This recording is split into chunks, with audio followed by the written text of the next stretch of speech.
안녕하십니까. 데이터 AI 월드 투어 코리아 2024 행사에 오신 여러분들 진심으로 감사하고 환영의 말씀을 드립니다. 데이터브릭스 코리아가 작년 4월에 국내에서 사업을 시작한 이후로 정확히 1년의 시간이 지났습니다.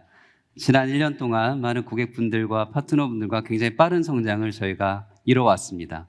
근데 이러한 성장을 보면서 시장에서 얼마나 데이터와 AI의 관심과 필요성들이 커지고 있는지를 역으로 느끼는 것 같습니다. 또한 저희가 이번 행사를 준비하면서 저희가 생각했던 것 이상으로 너무나 많은 관심들을 보여주시는 것을 보면서 얼마나 이 영역이 기업들 내에 소중한 부분인가, 필요한 부분인가를 볼 수 있었던 것 같습니다. 이번 행사는 이렇게 빠르게 변화하고 있는 기술 영역 속에서 데이터브릭스가 여러분들에게 어떤 가치를 전달해 드리는지, 저희 제품들이 어떠한 로드맵을 가지고 있는지, 그리고 저희 내부적인 얘기뿐만 아니라 데이터브릭스와 함께 저희 고객분들이 어떠한 데이터 여정을 거쳐서 새로운 시도와 새로운 성과를 만들어가고 계신지를 공유하고 배움의 장소로 제공하기 위해서 행사를 준비하게 됐습니다. 오늘 행사는 잠시 후에 이어질 기조연설을 갖게 되고 그 뒤에 3개의 트랙에서 여러분들께 18개의 세션이 진행될 예정입니다.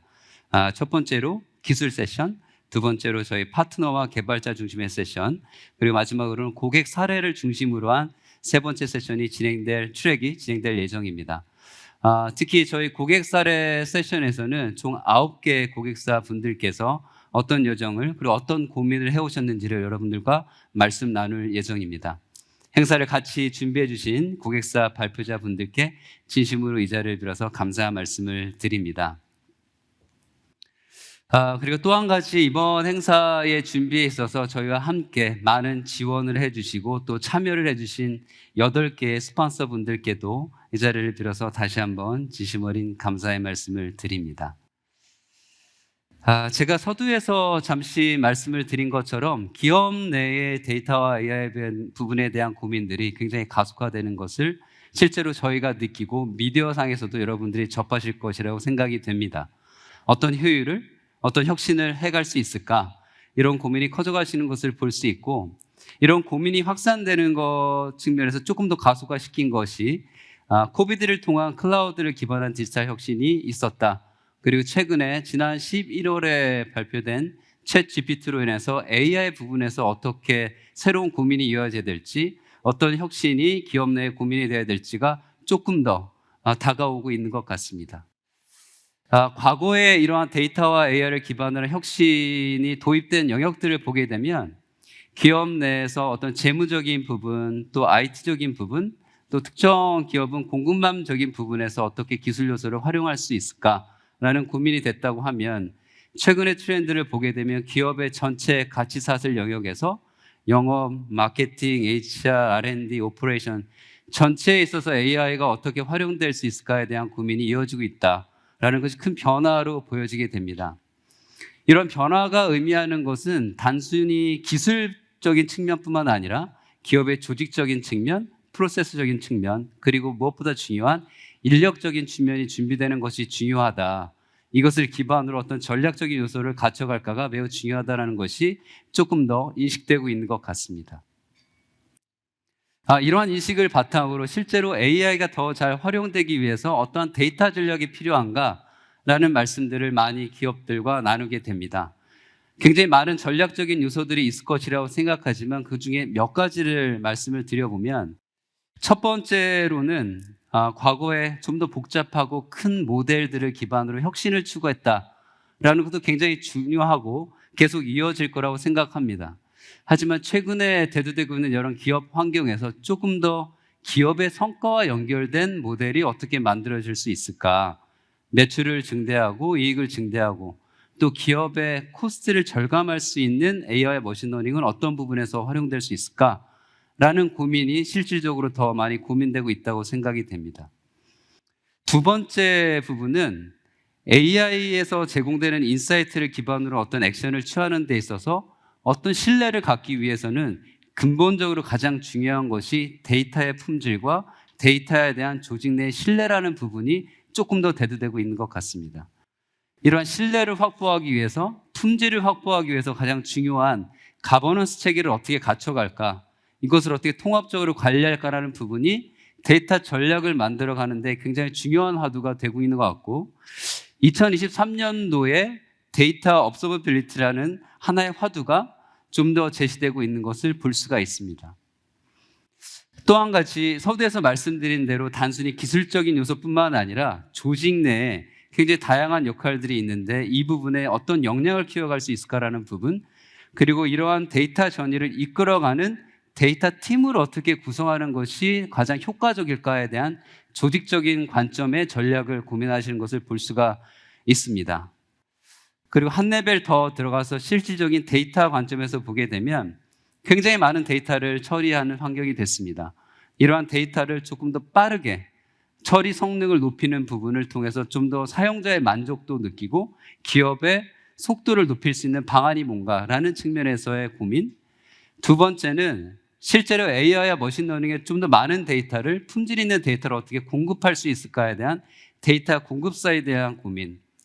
그리고 여러분들이 많이 말씀을 들으셨을 것 같은데 데이터 리니지라고 말씀드린 데이터 계보, 즉 어떻게 데이터가 우리 조직으로 흘러들어왔고 어떻게 활용되고 어떻게 외부와 공유되고 있는지를 가시성을 확보해서 데이터를 활용할 수 있을까라는 데이터 계보 측면에서의 체계를 만들어가는 고민. 그리고 마지막으로는 기업 내부뿐만 아니라 외부와 어떻게 공유하고 새롭게 통합해 갈 수 있을까라는 시스템적인 관점도 고민되는 것을 볼 수 있습니다. 이외에 여러 가지 데이터 전략적인 고민들이 있겠으나 이런 대표적인 흐름들을 포괄하는 전략을 가지고 올 한 해도 보안적인 관점, 가버넌스적인 관점, 그리고 플랫폼과 데이터, 특히 데이터 소스적인 관점에서의 투자들이 점점 확대될 것이라고 보여집니다.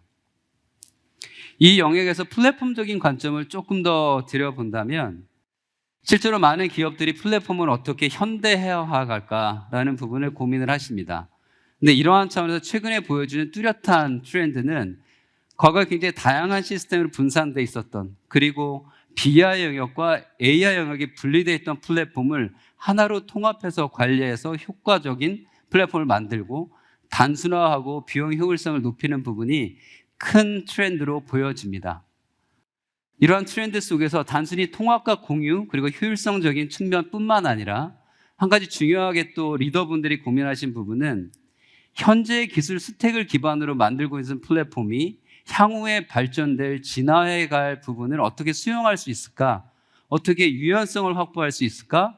특정 기술에 락인되지 않고 유연하게 확장성을 가져갈 수 있을까라는 부분이 데이터 전략, 플랫폼 전략을 만드는 데서 핵심 요소로 자리 잡는 것을 볼 수가 있습니다.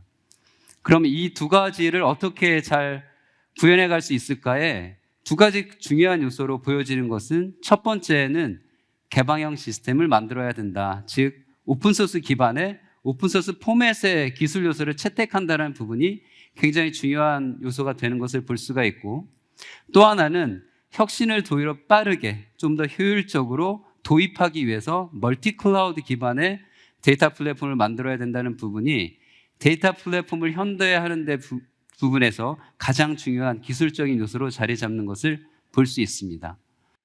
그리고 또 한 가지 부분은 플랫폼을 만들고 그 플랫폼이 소비되는 영역에 있어서 다양한 사용자 그룹이 있습니다. 실제 데이터 엔지니어 부분, 그리고 비즈니스 애널리스트 부분, 데이터 사이언티스트, 여러 조직 내 구성원들이 이 플랫폼을 잘 활용하기 위한 부분에 있어서 조직 내 시너지를 제공하고 특히 생산성을 높일 수 있는 하나의 단일화된 플랫폼을 어떻게 제시할 수 있을까?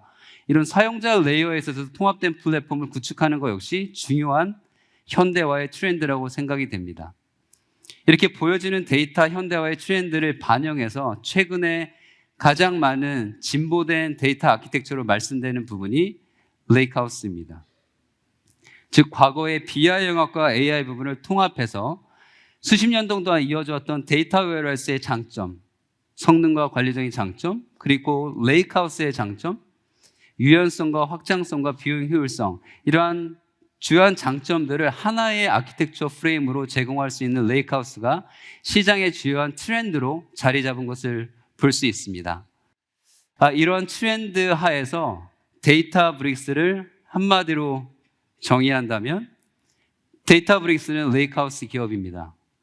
이 레이크하우스의 컨셉을 실제로 시장에 창시하고 선두적으로 개척하고 있는 기업이 데이터브릭스라고 말씀드릴 수 있을 것 같고, 굉장히 여러 기관에서 평가하는 말씀들이 있으나 최근에 가트너에서 평가된 것을 보면 전통적인 데이터베이스 매니지먼트 부분, 그리고 데이터 사이언스, 머신러닝 이 두 가지의 플랫폼에서 공통적으로 리더로서 선정된 유일한 기업이 데이터브릭스이기도 합니다. 이런 새로운 레이크하우스의 비전을 전 세계 9천여 개의 회사들이 현재 채택하고 여정을 저희와 함께 하고 계시고, 국내에서도 많은 기업들이 레이크하우스의 비전을 공감하고 계십니다. 제가 또 한 가지 말씀드릴 수 있는 부분은 서두에서 말씀드린 대로 오픈소스를 기반으로 한 개방형 플랫폼을 가져가는 것이 그 무엇보다 중요하다. 데이터브릭스 역시 이런 오픈소스를 기반으로 저희 파운더분들이 만들어냈던 아파치 스파크, ML플로우, 델타 레이크, 그 이후로 꾸준하게 데이터를 공유하고 있는 델타 쉐어링, 여러 가지 오픈소스를 기반으로 한 기술의 리더십을 추구하면서 장표에서 보시는 것처럼 수많은 데이터 에코시스템에 관련된 기업들과 협업을 이어가고 있고, 이런 플랫폼화에서 고객사들이 가지고 계신 여러 가지 특화된 요건들을 만족하면서 선택해 가실 수 있도록 오픈소스를 기반으로 한 혁신을 이어가고 있습니다. 또 최근에 많이 화두가 되고 있는 AI 부분, 특히 생성형 AI 부분에서 돌리 1.0 모델을 일루사 AS의 GPT-J 모델을 가지고 저희가 오픈소스 기반으로 시장에 출시를 했고, 1.0이 출시된 이후에 불과 2주 만에 실제 데이터브릭스 직원분들을 기반으로 크라우드소싱돼서 만들어낸 저희 내부의 고품질의 데이터셋을 기반으로 돌리 2.0을 출시를 하게 됐습니다. 실제로 오픈소스 기반으로 상용화된 시장의 최초의 랭귀지 모델이 되고, 이러한 오픈소스 커뮤니티와 함께 혁신을 이끌어가고 있는 데이터브릭스의 성장은 앞으로도 더욱더 가속화될 것이라고 예상이 됩니다. 이렇게 글로벌하게 성장하고 있는 데이터브릭스의 모습과 병행해서 국내에서도 굉장히 빠른 성장을 이뤄가고 있습니다. 지난 1년 동안 많은 기업들이 저희와 함께 성장을 함께 해오고 계시고, 한 가지 이 과정에서 괄목할 만한 부분은 많은 파트너사 분들이 저희의 레이크하우스에 대한 비전, 그리고 데이터브릭스의 성장에 대한 비전을 공감해주고 계시고, 저희가 시작한 이후로 총 3배 이상의 파트너분들이 함께 저희와 사업을 이끌어가고 계십니다. 그리고 여러분들, 고객분들을 조금 더 다가가서 다양한 요건들을 듣고 지원하기 위해서 영업, 기술, 지원, 그리고 프로페셔널 서비스와 같은 다양한 영역에서 직원들을 보강하고 저희 조직 자체도 1년 내 2배 이상의 성장을 이루게 됐습니다. 이런 레이크하우스의 비전을 가지고 개방형 통합된 아키텍처를 기반으로 여러분들에게 조금 더 다가가는 레이크하우스 기업으로서의 데이터브릭스는 계속 지속적으로 한국의 투자를 이어갈 것이고, 여러분들의 요건을 조금 더 낮은 비용 그리고 더 빠른 혁신의 속도로 지원하고자 끊임없이 노력해 가도록 하겠습니다. 다시 한번 오늘 행사에 참석해 주신 여러분들께 감사의 말씀을 드리고 많은 교류와 배움의 시간이 되시기를 바라고, 제 인사말에 이어서 전체 에이펙 비즈니스를 총괄하고 계시는 애들랜타를 모시고 인사 말씀을 듣도록 하겠습니다. 다시 한번 감사의 말씀을 드립니다. 고맙습니다.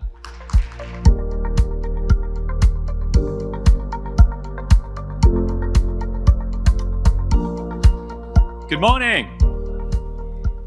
It is so great to be back here in Seoul, and it's particularly wonderful for me. I was obviously part of the team that decided to open up our business here in Korea just about 18 months ago. We had the formal launch of our business as recently as 12 months ago, and not for a moment could I have thought that the community here in Korea, the companies that are doing amazing innovation inside of all of their businesses, would respond so quickly and so positively to the message that we're bringing to market.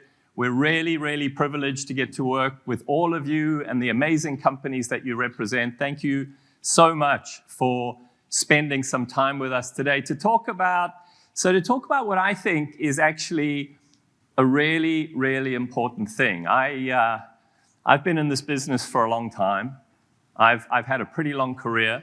in the technology industry, and I've been involved in a number of moments of inflection, of moments in the industry where everything that came before and everything that will come are different. I joined back in 2003 a tiny startup that had built software that allowed you to create virtual machines on the x86 platform. That startup was called VMware. And we spent a long time trying to explain to people why a virtual machine could be better than a physical machine. It seems like a crazy thing to do today, but because of that moment, everything around the way in which we think about our data centers, and then finally the way in which we've moved to the cloud, is different. Everybody virtualizes everything, not just their servers, but their networks and their storage. That was a moment of inflection for the infrastructure industry. And then in 2011, I was lucky enough to join another small company called Amazon Web Services. And we went and spoke to customers about how maybe, possibly, they shouldn't be consuming services from their data centers. Maybe in the future, everything would be different, and they would consume the services that existed in their data centers as utility services via APIs over some kind of network. And this was a revolutionary thing, but it had a sense of inevitability to it. It really felt like this was a moment of transformation that would be profoundly important to customers. And I think in the data space, we're experiencing exactly the same thing.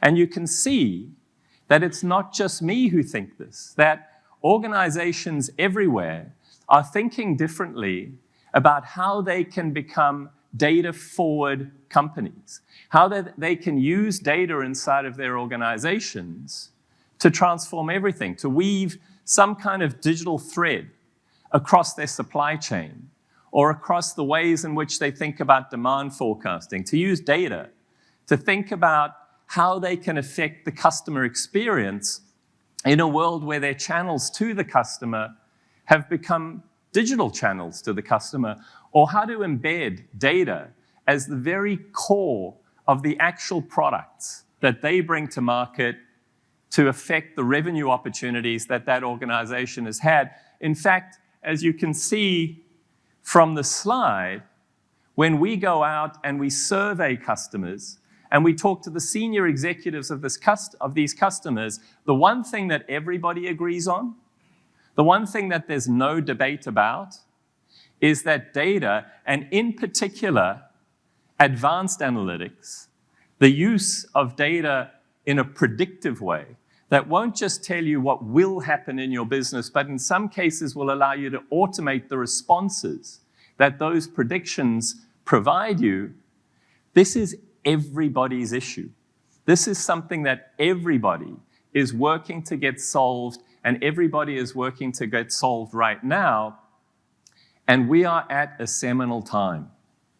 I believe that in the same way that everybody virtualized their data centers, and then everybody took all of those workloads and they moved them to the public cloud so that they could benefit from concepts like consumption economics, I believe that we will all, sometime in the next few years, choose one cloud data platform.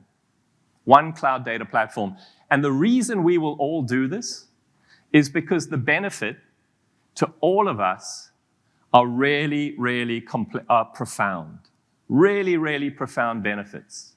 Where in the past, the work that we did with data drove complexity and it drove cost. The work that we did with data meant that the people who are extracting the value from our data, the data engineers and the data scientists and the analysts that John Wook was just talking about, they worked in silos. They worked on their specific parts of the business. They did their specific tasks. Now, in a new world, suddenly data can become a team sport. Suddenly we can drive an agenda of radical simplification. in the way that we invest in the technologies around data, and we can focus on what really matters, which is the use cases that are driving the benefit.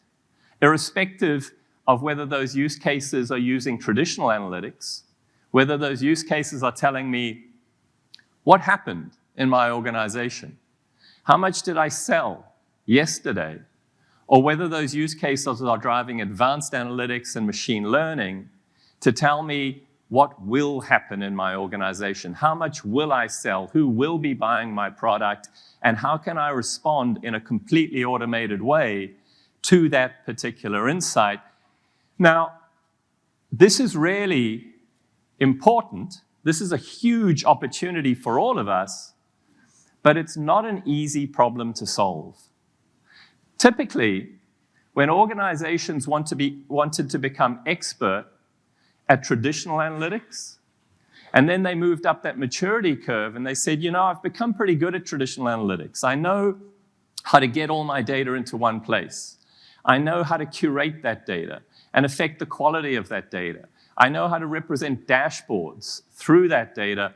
What else can I do? How can I move into this world of advanced analytics? Well, what happened then was they introduced enormous complexity into their organizations because the architectures that organizations have needed in the past to do traditional analytics and the architectures that they've needed to do advanced analytics have been, up until this point right now, completely separate. I needed to invest in complexity if I was to become expert in data. I would invest in a stack of technology for ETL and data ingestion, and then I would invest in a stack of technology for streaming, and I would invest in a stack of technology for BI and data warehousing, and then if I wanted to do machine learning, I would invest in technology specific to that, and all of that drove complexity and it drove cost. At its heart, in this continuum that you can see in the slide behind me, for BI and traditional analytics, the platform of choice was the data warehouse, and for advanced analytics and machine learning, the platform of choice was the data lake. These are two fundamentally different things. The way that I operate them is different. The way that I govern them is different. The way that I think about security is completely different, and that is not a good thing if you're going to get benefits from your data. And so what we've done at Databricks is we've spent the last 10 years thinking about how we can solve that problem, thinking about how we can bring you our vision of driving an agenda of radical simplification and providing you a platform that supports every step in the way in which you will extract value, and this is called the Lakehouse. And customers all over the world, in fact, customers all over Asia Pacific specifically, are benefiting from that, and we recognize that this is a profound opportunity. We recognize that we need to invest deeply behind it to help all of you, and that's why me and my team have been doing exactly that. In the last 3 years, we've built businesses in Australia, in Southeast Asia, in India, in Greater China, in Japan, and most importantly, right here in Korea. We're seeing explosive growth in our business as organizations adopt the Lakehouse and then use the Lakehouse more and more to drive value in their organization. And we've hired over 600 people right across APJ whose only job is to help you be successful on our platform.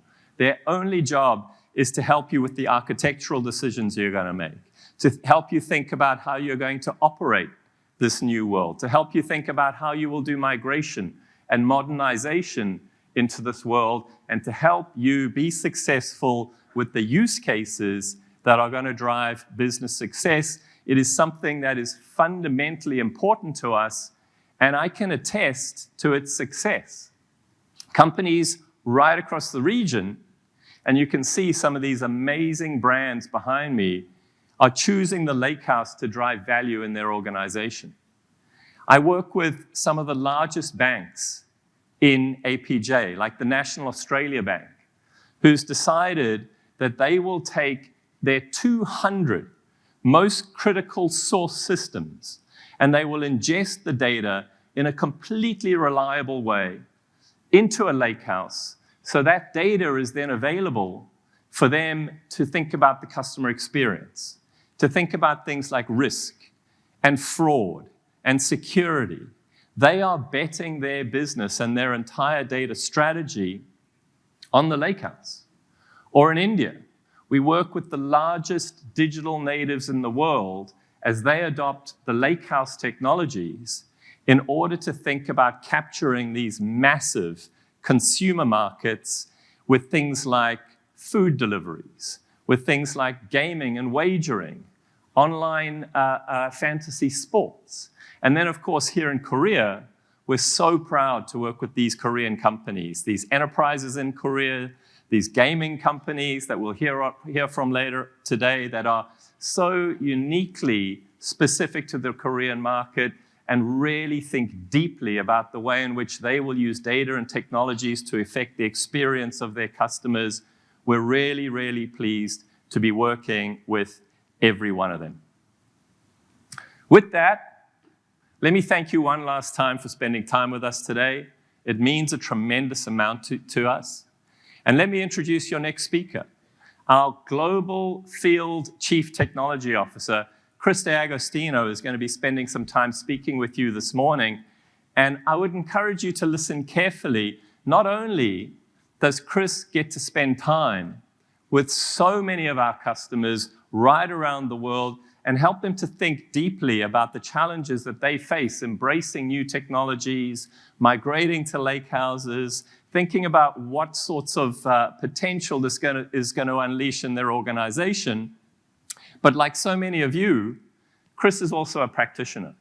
Chris has spent many, many years at leading organizations. In fact, before joining Databricks, he was one of the leaders in the data organization at Capital One. He had more than 1,000 folks working with him, thinking about how they could move Capital One to a single cloud data platform to drive an agenda of radical simplification and to get more value from their data. Thank you very much. Thank you, Chris.